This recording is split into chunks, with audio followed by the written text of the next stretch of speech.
그 견고함의 시작이라는 제목으로 하나님 말씀 증거하도록 하겠습니다. 내용은 두 가지입니다.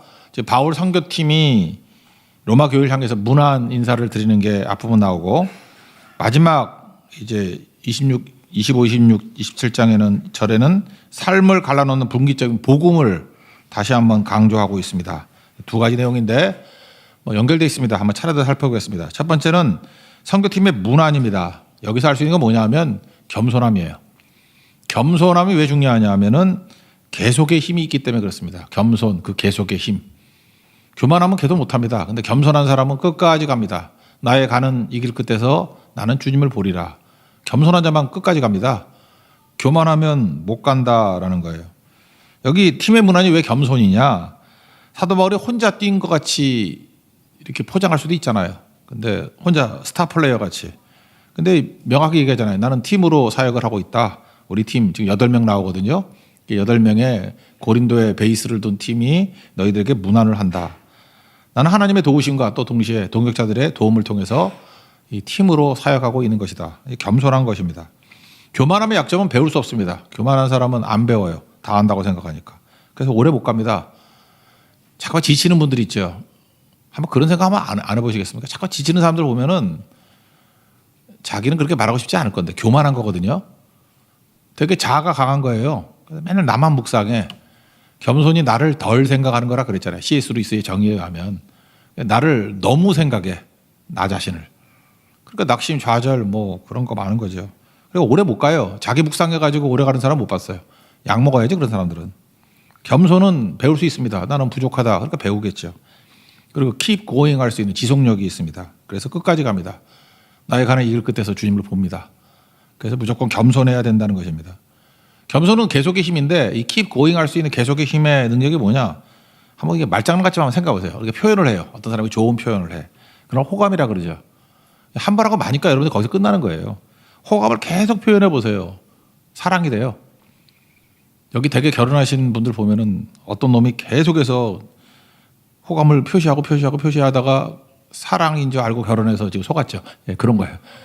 그러니까 keep going, 계속하는 게 되게 중요한 거라고. 운동을 합니다. 한 번 운동해도 기분 좋아요. 그 런 하이 같은 게 생겨요. 이게 쾌감이 있고. 근데 계속 해야 건강이 있는 거죠. 그래서 건강한 사람 보면 계속 하는 사람이고 건강 잃는 사람 보면 한두 번 안 하는 사람이 누가 있어.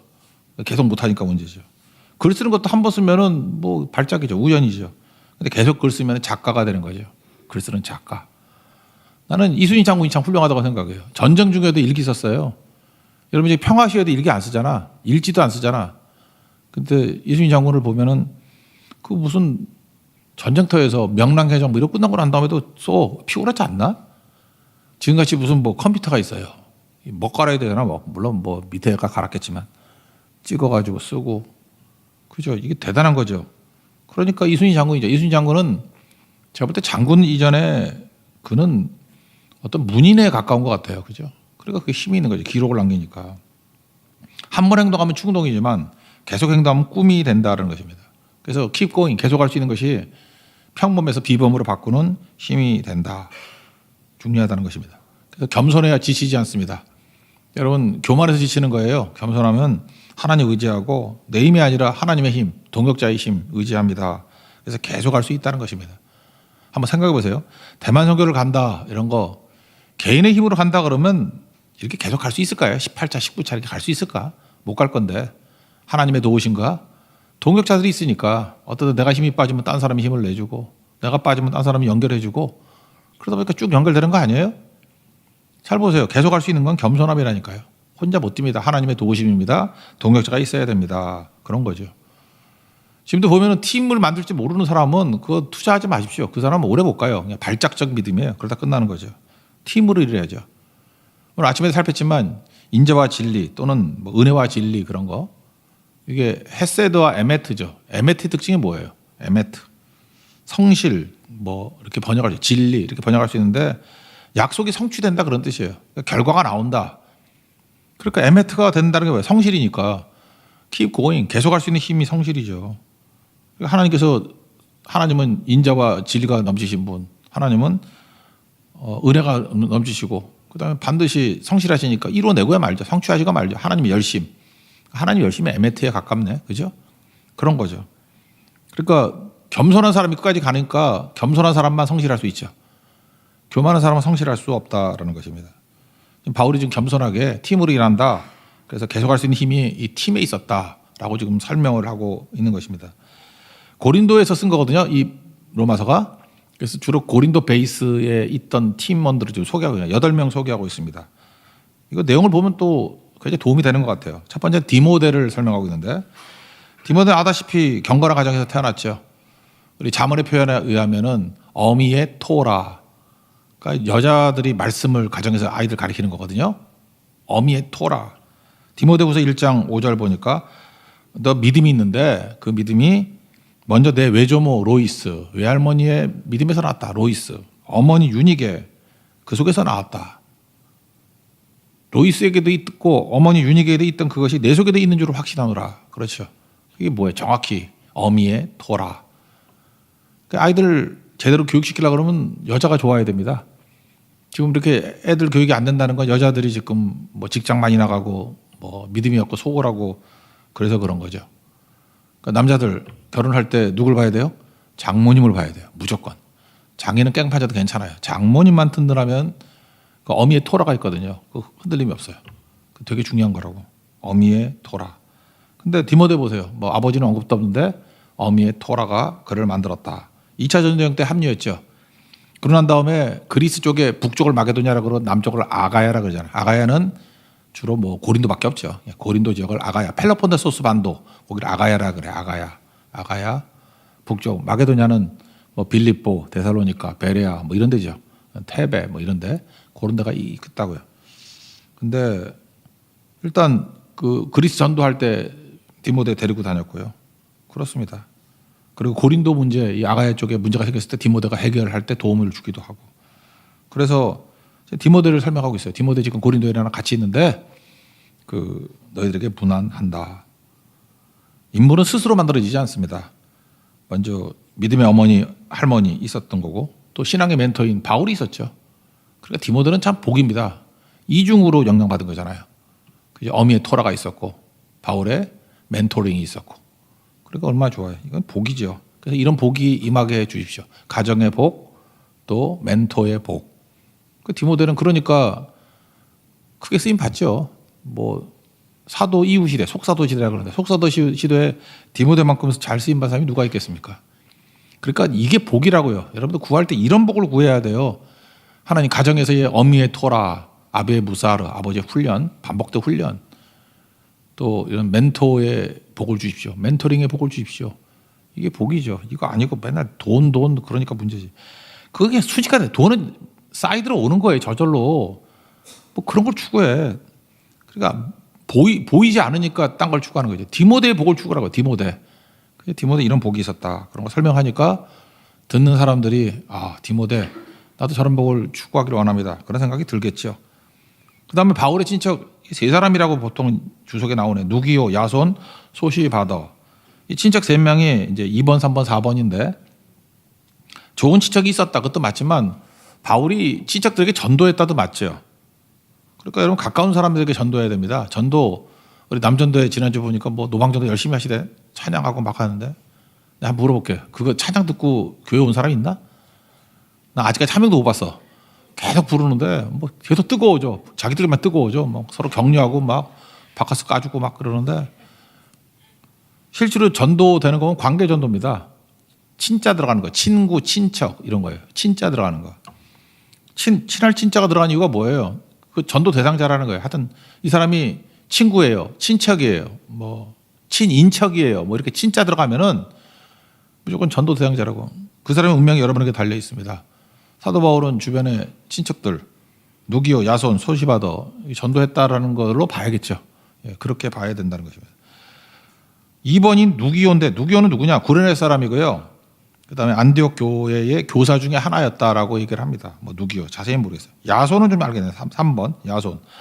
데살로니가 선교할 때 자기 집에서 대접했습니다. 그러니까 데살로니가 교회가 누구네 집에서 모였습니까? 그러면 야손이에요. 야손 그러니까 이상하지만 그 영미권에는 야손이라는 이름 되게 많아요. 제이슨.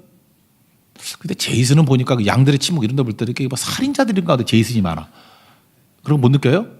나 영어 이름으로 제이슨만 나오면 그 아주 그 잔혹하게 누구 죽이고 그런 사람이야. 왜 그렇게 이름을 짓지? 그 야손이 야손, 제이슨. 제 친구 중에 제이슨 몇 명 있는 것 같아요. 제이슨. 이상하게 서양 사람 제이슨 되게 좋아하더라고. 데살로니가 교회 오픈했던 집이에요. 제이슨, 야손. 그다음에 네 번째가 소시바더, 베레아 사람이고, 이 사람은 예루살렘 교회가 흉년 만나가지고 어려움 당할 때 헌금 전달해 준 사람 있죠. 헌금 전달해 줄 정도니까 믿었겠지. 재정적으로 믿는다 그러면 이 사람이 믿을 만한 사람 아니에요? 소시바더. 그래서 헌금 전달했던 사람, 뭐 그런 거라는 것입니다. 이 되게 중요한 거. 4명. 다섯 번째는 이제 또 다른 부류인데 더디오. 제 옛날에 그 학생 중에 제자 중에 맨날 습관적으로 지각하는 애가 있어요. 그래서 내가 목사로서 내가 이름 하나, 기독교 이름 하나 지어주겠다. 더디오. 너는 이렇게 행동이 더디오. 이렇게 예배 오는 게 더디오. 걔는 그것도 모르고 되게 좋은 건지 알아. 내가 그렇게 설명했거든요. 사도 바울이 눈이 나빠서 나도 눈이 나쁘다. 이렇게 이름 이게 불러주면 받아 적은 사람, 딕테이션한 사람이 더디오다. 되게 좋은지 아는데 저는 사실 그런 의미는 아니었고 지각하지 말라고 너 이렇게 더디오 그랬었는데 너무 기뻐해서 말을 못했어요. 너무너무 기뻐하는 거야. 그래서 근데 걔는 참 그거 잘 안 되는 것 같아요. 우리 교회도 보면 이게 3부 예배 때 보면 딱 보면 알아. 10분 지나면 오는 사람이 있고 새벽 기도 때 늦게 오는 사람은 차가 없어 그런가? 그때 차가 오나? 있을 건데 차차. 사람이 그래요. 이렇게 늦고 하는 사람. 하나 확실한 건 지각하는 사람치 더디오 치고 큰 인물 안 나와요. 일찍 나오십시오. 일찍 나오는 방법은 뭐냐? 꼭 그러라고요. 그죠? 가락시장에는 지금 불이 환합니다. 완전 잊혀지지 않아. 그죠? 3시인데 가락시장은 불이 환하대. 세상에서도요. 앞서는 사람들은 일찍 나옵니다. 그리고 새벽 기도 끝나고 회사도 일찍 가니까 주도권 다 잡잖아. 그죠? 그러니까 우리 한국 전쟁할 때 그 소련 외교관이 지각했다며 그래서 유엔군 참전하는 거를 투표를 못했다며 이상하지 않아요? 안전보고장 이사회 그 5나라가 거부권 행사하면 못하잖아. 그래서 어떻게 유엔군이 왔죠? 우리나라에? 그놈이 지각해서 그래. 그러니까 우린 뭐 기독교인은 하나님이 지각하게 만들었다 뭐 그렇게 하면 좋은 거지만 그 소련 입장에서는 그런 놈이 죽일 놈이지. 안 그래요? 외교관이 지각을 하면요. 국익을 손상시키는 거예요. 그 역적이지 뭐 역적. 국익. 그죠? 회사라 그러면 회사 이익. 뭐 개인이 지각한다 그러면 이런 사적 이익이니까 뭐 최소겠지만 그래서 지각하는 사람들을 중직에 못 세우는 거예요. 왠지 알아요? 너 때문에 교회 망해요. 너 때문에. 그 작은 게 아니라고. 그래서 지각하는 사람은 무조건 배제. 그냥 그 사람은 저기 허드렛 일, 그죠? 이렇게 뭐 종놈이나 하는 일 시켜야 돼요. 그건 절대 중요시키면 안 돼. 그렇다고 여러분이 자기 자신의 그레이드를 자기가 결정하는 거잖아요. 더디오 이름 갖고 한번 생각해 보라고. 더디오. 그래서 그 다음에 제가 그 친구 너무 더디오를 좋아해서 안 되겠다 싶어서 이름 바꿔줬어요. 가이오로. 곧 가요. 예. 가이오로. 가이오는 고린도 교회에서 사도 바울이 세례를 준 2사람이 있어요. 그 중에 하나예요. 가이오. 그리고 고린도 교회를 열기 위해서 자기 집을 오픈했어요. 그래서 고린도 교회는 누구 집에서 모였어요? 가이오. 데살로니가 교회는 누구 집에서 모였어요? 야손. 그럼 뭐 하나 더 볼까? 골로새 교회는 누구 집에서 모였어요? 부자 빌레몬. 빌립보 교회는 누구 집에서 모였어요? 루디아. 그러니까 부자가 된다 그러면은 뭐 부자도 아닐지도 몰라. 하여튼 집이라도 있으면 뭐 주면 부자라 그러잖아. 하여튼 내 집이라도 있다 그러면은 소망이 이런 사람 되라고 지금 내죠. 마가의 다락방, 마가는 그 마리아 집이 넓었잖아요. 그래서 120명이 모일 정도니까. 예루살렘 교회 내주잖아요. 그렇죠? 루디아 부자였잖아. 자기 집이 교회고. 골로새 부자였잖아요. 그러니까 빌레몬도 집도 보이고. 이런 거 보면 집을 내줄 정도면 여러 사람이 모이니까 부자였던 것 같아. 그러니까 야손도 부자였겠지. 뭐 바울 집안도 만만치 않은 명문 집안이잖아요. 그러니까 친척이니까 부자였겠지. 가이오는 부자예요. 고린도 교회 여기서 모였다고. 이런 거 보니까 부자가 나쁜 것만도 아니죠. 부자로 잘 쓰임 받는 게 뭐냐면 자기 집을 교회로 삼는 거예요. 그거 되게 중요한 거죠. 그래서 그 더디오 형제가 가요로 됐어요. 가요. 그죠? 근데 뭐 그 다음에 어떻게 된지는 설명 안 하겠습니다. 7번째가 8번째. 이건 뭐 별로 무명의 인물들인데 여기는 고린도 베이스에 있던 사람들이에요. 에라스도 고린도의 재무관이라고 돼 있죠. 공무원, 재무관 원래는 청직이 되는 공무원이에요. 공무원. 여기도 이제 공무원 몇 분, 여기도 공무원, 공무원 맞죠? 예, 공무원. 에라스도 되십시오. 근데 뭘 했는지 몰라. 예. 공무원이니까 뭐 등기 잘 떼줬겠지 뭐 그런 거예요. 여덟 번째 구하도. 그때 고린도 교인인데 뭐 설명이 없어요. 그냥 영적 형제였다. 그래서 여기서 할 수 있는 게 주로 고린도 베이스로 일하던 사람 8명을 이제 얘기를 하고 있는데 여러분 아다시피 고린도에 사도 바울이 대적이 되게 많았죠. 뭐 사도 아니라 그러고 막 대들고 막 가는 인생들 많잖아요. 거기 은사만 자랑하고 고린도 교회 문제가 많으니까 고린도 전서 쓴 거 아니에요. 근데 이걸 보니까 또 알 수 있는 게 뭐죠? 동역자도 많았어요. 그러니까 대적이 많으면 동역자도 많다고 그런 생각을 갖고 여러분 밝은 부분 보십시오. 대적만 보지 말고 야 여기 이렇게 동역자가 많구나. 엘리야 보세요. 뭐 이세벨하고 뭐 죽인다 그러니까 뭐 아무도 없고 나만 남았다 그러는데 하나님 눈 확 열어주니까 바알에게 무릎 꿇지 않은 7,000명이 있다고. 난 이게 그거 같이 보이는데요. 고린도에 얼핏 선입견으로는 대적들만 많은 것 같이 보이는데 아니라 하나님께 충성하는 샘플로 7명만 보여줬지만 8명 보여줬지만 더 있어. 그죠? 그러니까 어떻게 해야 되죠? 연계하라고요. 혼자 있지 말고 연계하면 많은 일을 할 수 있습니다. 그러니까 하나님 앞에서 혼자 독야창창하지 말고 두 사람이 모여서 기도하면 교회가 된다고. 잠깐 모여서 연계하고 기도할 수 있는. 그래야 그게 겸손함이고 그래야 그 겸손으로 계속의 힘이 나타나게 된다는 것입니다. 우리 나의 가능이 이렇게 돼서 주님 바라볼 수 있을 때까지 가는 믿음의 승리의 종되기를 축원합니다. 예, 겸손과 계속의 힘. 그게 첫 번째 메시지예요. 두 번째는 삶의 분기점이 복음이라는 것입니다. 지금 뭐 로마서가 복음 얘기였으니까 복음에 대해서 3가지 정리를 하고 있어요. 복음이 뭐냐? 복음의 전파 과정이 뭐냐? 묶어서 하나로 설명할게요. 그다음에 또 하나가 복음의 결과. 이렇게 3가지를 살필 수 있는데 첫 번째 너무 쉬우니까 그냥 간단히 정의만 내리겠어요. 복음이 무엇인가 할 때 복음은 예수님. 그렇죠. 복음이 예수라고. 굿뉴스잖아요. 그 굿뉴스가 뭐예요? 예수님이 인격에 다 있는 거예요. 그러니까 여러분 누가 물어봐요. 복음이 뭡니까 그러면 그냥 생각도 말고 예수님 그래요. 예수님 설명하면 그게 복음이에요. 그죠? 예수님. 25절 앞에 보니까 이렇게 돼 있죠. 나의 복음과 예수 그리스도를 전파함은 이렇게 돼 있는데 과라고 돼 있는 게 end잖아요. 영어로 end. 이게 헬라어로 카이라는 단어인데 카이. 여기 뭐 신학교 나오신 분은 알겠지만 카이를 쓸 수 있는 용법이 2가지예요. 그리고라고 하는 end로도 쓸 수 있고 컴마로도 쓸 수 있어요. 컴마. 그러니까 동격의 의미로. 저는 이게 후자가 더 좋은 것 같아요. 나의 복음, 즉 예수 그리스도를 전파함을 이렇게도 번역할 수 있다고. 영어에도 보면 이렇게 뭐 나 누구누구는 뭐 이렇게 해서 컴마하고 이렇게 동격으로 쓰죠. 이승만 대통령이 처음 썼잖아. 영어법으로. 그래서 나 이승만은 한국에 그런 어법 없거든. 그냥 나는 그러지. 근데 나 컴마 이승만은 그때가 이제 영어 하시는 분이니까 영어 그대로 한국말을 쓴 버릇이 된 거죠. 그리고 원래 한국말에는 다시 봐요가 인사 아니거든. 진지 드셨어요. 뭐 이런 거였는데 짜이찌엔이잖아요. 재견. 그래서 중국말을 갖다가 그냥 직역한 거죠. 다시 봐요. 그래서 옛날에 외국 사람들이 와가지고 뭐 침탈할 때 외국어의 역량 뭐 이런 거 얘기하더라고. 러시아도 있는데 뭐 그게 중요한 거 아니니까 넘어가고. 그러니까 마찬가지로 이것도 동격으로 써야 되는 게 더 맞는 것 같아요. 나의 복음, 즉 예수 그리스도를 전파함은. 그러니까 예수님이 복음이다. 1장부터 강조했죠. 1장 16절. 내가 복음을 부끄러워하지 아니하노니. 이거 뭐로 바꾸면 돼요? 복음을 예수님을 나는 예수를 부끄러워하지 아니하노니 이 복음은 이 예수는 모든 믿는 자에게 구원을 주시는 하나님의 능력이 됩니다. 맞죠? 그러니까 복음은 예수로 바꾸면 다 그냥 해석이 돼요. 복음 어렵게 생각하지 말고 복음 이퀄 예수님이다. 그래서 설명하면 된다는 것입니다. 근데 그 복음이 예수님인데 구약 백성들은 이걸 몰랐죠. 그래서 복음인 예수님이 우리에게 소개되는 단계를 3단계로 얘기를 해요. 감추어졌는데 나타난 바 되었고 그다음 우리에게 알게 하셨다. 25절 보니까 뭐라고 되세요? 영세전부터 감추었다가 줄 26절. 이제는 나타나신 바 되었고 그다음 밑에 보세요. 알게 하신 바.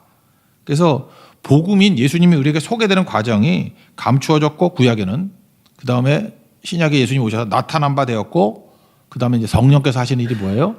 알게 하신다. 이게 예수님이 전달되는 3단계 과정이라고. 왜 감추었다 그러냐면은 구약에도 예수님이 있는데 구약은 율법이잖아요. 율법이 한심한 게 뭐냐면 구약은 율법은 뭐라 그랬어요? 병난 걸 진단하는 거. 진단을 하면은 이제 치료하는 예수님이 필요하잖아요. 그러니까 율법은 진단, 복음은 치료라 그랬잖아요. 복음이 치료니까 예수님이 치료하는 거죠. 치료가 뭐예요? 병도 치료하지만 우리 죄 문제, 죽음 문제, 심판 문제를 치료하죠. 그러니까 복음은 해결자예요. 치료자라고. 나의 치료자 예수님. 율법이 할 수 있는 건 뭐예요? 진단이라고. 그러니까 진단이 뭐예요? 로마서 앞부분 3장 20절에 표현해 가면 죄를 깨닫게 하는 거. 그래서 율법과 제사 제도를 통해서는 뭘 깨닫는 거예요? 이걸로는 우리 문제가 해결되지 않아요 하는 목마름이 있어야 되잖아요. 로마서 7장 같은 고백. 오라 나는 공고한 자로다 이 사망에서 누가 나를 건져내랴 이런 고백이 있어야 되는 거라. 율법으로 안 된다고. 율법으로 되는 사람이 어디 있어. 그러니까 답답함이 있어야 되는데 이게 유대교의 약점이 뭐예요? 율법주의가 돼가지고 율법으로 된다고 사기치잖아. 안 되는데 되는 척하고 가면 쓰잖아요. 율법주의. 그러니까 불완전해서 하나님께 율법 주신 목적이 목마름이거든. 주님 이걸 해결 안 돼요. 메시아를 보내주셔야 돼요. 그래야 되는데 그거 가지고 포장을 해가지고 의인인 척 하잖아요. 그러니까 예수님 미치는 거지. 예수님이 진짜 치료약을 주셨는데 예수님 오시기 전에 가짜약 먹고 위약 먹고 플래시보 효과로 다 났다고 이러고 다니니 예수님 미치는 거지. 그죠? 그래서 회칠한 무덤들아 이게 말이 되느냐 뭐 그런 말씀이 나오는 거 아닙니까? 그래서 이제는 나타난 바 되었어요. 예수님이 나타난 바 되었다는 것입니다. 그런데 예수님이 어떤 분이에요? 보세요. 하나님의 영을 따라 선지자들의 글로 말미암아 그러니까 구약의 선지자들을 통해서 계속 예수님이 오신다. 예수님이 답이다. 그분이 오셔야 새 마음, 새 뜻을 주시고 해결하시고 구원을 주시고 뭐 그런 계속 나오잖아요. 구약은 뭐예요? 그래서 어떤 분은 그렇게 설명하더라고. 예수님을 모래시계라고. 모래시계 이렇게 위에 보면 가운데 콜주가 돼 있잖아요. 이게 모래가 있으면 뒤집어 놓으면 쭉 내려오잖아. 그래서 과거의 모든 것이 예수님 한 분으로 수렴된다고. 구약 모든 것이 다 요약하면 짤록하는 모래시계 허리 예수님으로 수렴되고 다시 예수님으로부터 새로운 시대와 새로운 생명이 시작된다고. 나 표현이 좋은 것 같아요. 그죠? 그 모래시계 그거 하나 사봐요. 한 10,000원쯤 하나? 싼 건 5,000원도 있나? 다이소에 안 파나? 모래시계? 거기다 가운데 콜쭉한 걸 예수님이라고 생각하라고요. 우리 과거에는 모든 생각들이 다 예수님으로 수렴돼요. 그리고 예수님부터 시작된다고. 뒤집고. 그거 되게 중요한 거죠. 그래서 우리로 하여금 알게 하신다는 거. 그러니까 하나님을 알게 하시는 게 성령 사역이라고요. 이 모든 과정이 뭐예요? 아까가 에메트. 하나님께서 성실함으로 이끌어 주셨다. 그죠? 이렇게 현실화 시켰다. 그럼 이거는 은혜죠. 헤세드. 복음은 헤세드예요. 전부 다. 헤세드. 의대를 알게 하시는 거죠. 그래서 예수님을 알게 되는 과정 속에서는 감춤과 나타남과 알게 하심. 이게 원래 시조는 성부 하나님이잖아요. 근데 그거를 감춰버렸어. 유대인들이. 그 예수님이 우리를 구원하기 위한 치료자로서 나타나셨고 그걸 적용시키고 알게 하시는 분이 누구예요? 성령이라고. 그러니까 삼일체 사역이죠. 그러므로 알게 하는 은혜는 다양합니다. 케이스 바이 케이스예요. 바울은 어떻게 예수님을 알게 됐죠? 담에색 도상에서. 근데 그렇게 뭐 지나가다가 뭐 하늘에서 불이 임하고 뭐 예수님 만나가지고 눈이 멀고 그래서 믿은 사람은 없을 것 같은데 여기는. 바울은 그런 케이스고 디모데는 가정과 그다음에 바울이라는 좋은 멘토를 통해서 또 어떤 사람 선교를 통해서 뭐 구레네 시몬 같은 사람은 얼떨결에 지나가다 구경하다가 잡혀와가지고 십자가 지다가 예수 믿고. 여러분 어떻게 예수 믿게 됐습니까? 그걸 뭐라 그래요? 은혜라 그래. 헤세드. 하나님께서 내 원인이 아니라 여러 모양으로 이렇게 오게 만든 거예요. 여러분들 누가 전도 받고 왔다 그러면 그 친구의 은혜로 말미암아 그 친구가 내 인생을 간섭한 거 아니에요. 은혜는 간섭이거든. 그래서 하나님께서 여러분 인생을 간섭하는 것들을 예민하게 받아들이십시오. 그러면 하나님이 나를 어떤 길로 이끌어 가시는지를 알게 돼요. 우리 인생 어떻게 기도하다 보면 하나님의 간섭이 느껴진다니까. 간섭이 은혜라니까. 우리는 내 생각만 해. 뭐 은혜라 그러면 맨날 돈 생기고 뭐 잘 되고 뭐 살 빠지고 예뻐지고 뭐 그게 은혜인지 알아.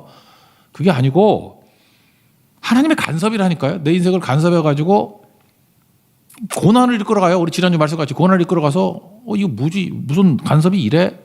나는 고난인데 상대는 죽음이라니까. 대승리. 예수님도 그런 거죠. 십자가 그러면 예수님은 고난이지만 부활하셨잖아요. 근데 마귀는 영원한 영벌, 영원한 사망 아니에요. 그러니까 나는 고난, 너는 죽음이지. 십자가 심판 아니에요? 똑같은 것이. 그러니까 뭐예요? 하나님의 은혜는 간섭이라고. 하나님의 간섭하심을 잘 붙들고 나가라. 이게 첫 번째, 두 번째 질문에 대한 대답입니다. 복음은 예수님이고 예수님이 우리에게 알게 되기까지 성부, 성자, 성령의 간섭하심이 있었다. 이게 헤세드인데 감춤과 나타남과 알게 하심. 그렇게 설명할 수 있어요. 그다음 이제 마지막 문제가 뭐였냐면 사실은 이렇게 복음 증거의 결과가 뭐냐인데 핵심은 이거예요. 오늘 제목과 똑같은 거예요.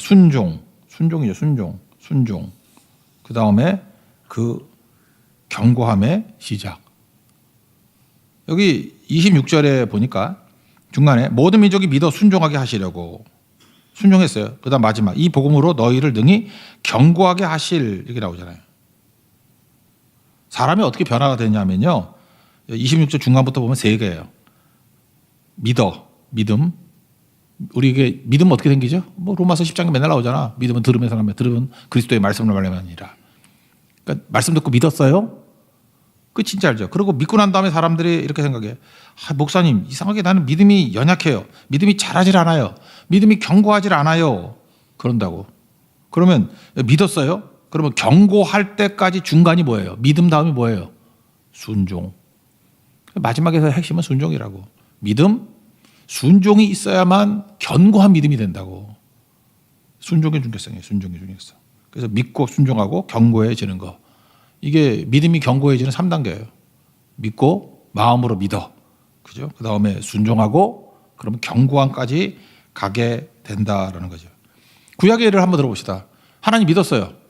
그래서 홍해가 갈라질 때는 뭐 믿음이 없으니까 주님 뭐 죽시고 앉아 바라만 봐라. 그럴 때 바라봤더니 홍해가 갈라졌어. 근데 이제 40년 동안 광야 생활에서 믿음의 훈련을 받고 난 다음에 이제 홍해가 아니라 요단강이 갈라질 때는 어떻게 하죠? 하나님 언약궤를 메고 요단강에 들어가래. 발을 담그래. 안 갈라져요.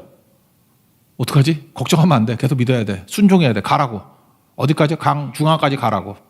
중앙까지 갔더니 순종이죠. 갈라졌어요. 묘하죠. 요단강을 건널 때부터는 모든 게 순종이 다 들어가. 믿음에 순종이 있어야 기적과 견고함이 나타난다니까요. 그 다음에 나타난 여리고도 보세요. 뭐 6일 동안 하루에 한 바퀴씩 7일째 7바퀴 돌고 소리 지르라며. 그죠? 그 말씀 믿었죠. 그 다음 필요한 게 뭐예요? 순종했더니 그것도 참 묘한 것 같아. 이 말장난, 이 워드 플레이가 있기도 한데 여리고성이 견고한 성이잖아요. 견고한 성을 무너뜨리는 견고한 믿음이 있었다고. 그러니까 견고하다는 걸 강조해요. 견고한 성을 무너뜨리는 견고한 믿음. 뭐를 통해서 와요? 순종이에요. 그러면 여기에 이 블랙박스, 순종이라는 블랙박스를 좀 딴 거로 생각해 보자고. 내 삶을 견고하게 한다고 생각되는 많은 것들이 있잖아요. 이 자문하고도 연결되는 거예요. 내 삶을 견고하게 만든다고 하는 많은 생각들 한번 얘기해봐. 뭐가 있어요? 학벌. 그래서 죽어나 대학 가야 되고 명문대 가야 되고 뭐 학위 받아야 되고 외모 맨날 잡아당겨야 되고 뭐 고무줄로 뭐 이렇게 잡아당기고 그죠? 한날 그 바세리 목에 바르고 꿀차 바르고 막 이래가지고 그래봐야 그냥 예쁜 50대예요. 그냥 나이는 안 변해. 그냥 관리 잘하는 50대고 뭐 너무 실망할까봐. 그 다음에 나를 경고한 게 뭐죠? 돈. 그냥 꿈에도 소원은 돈.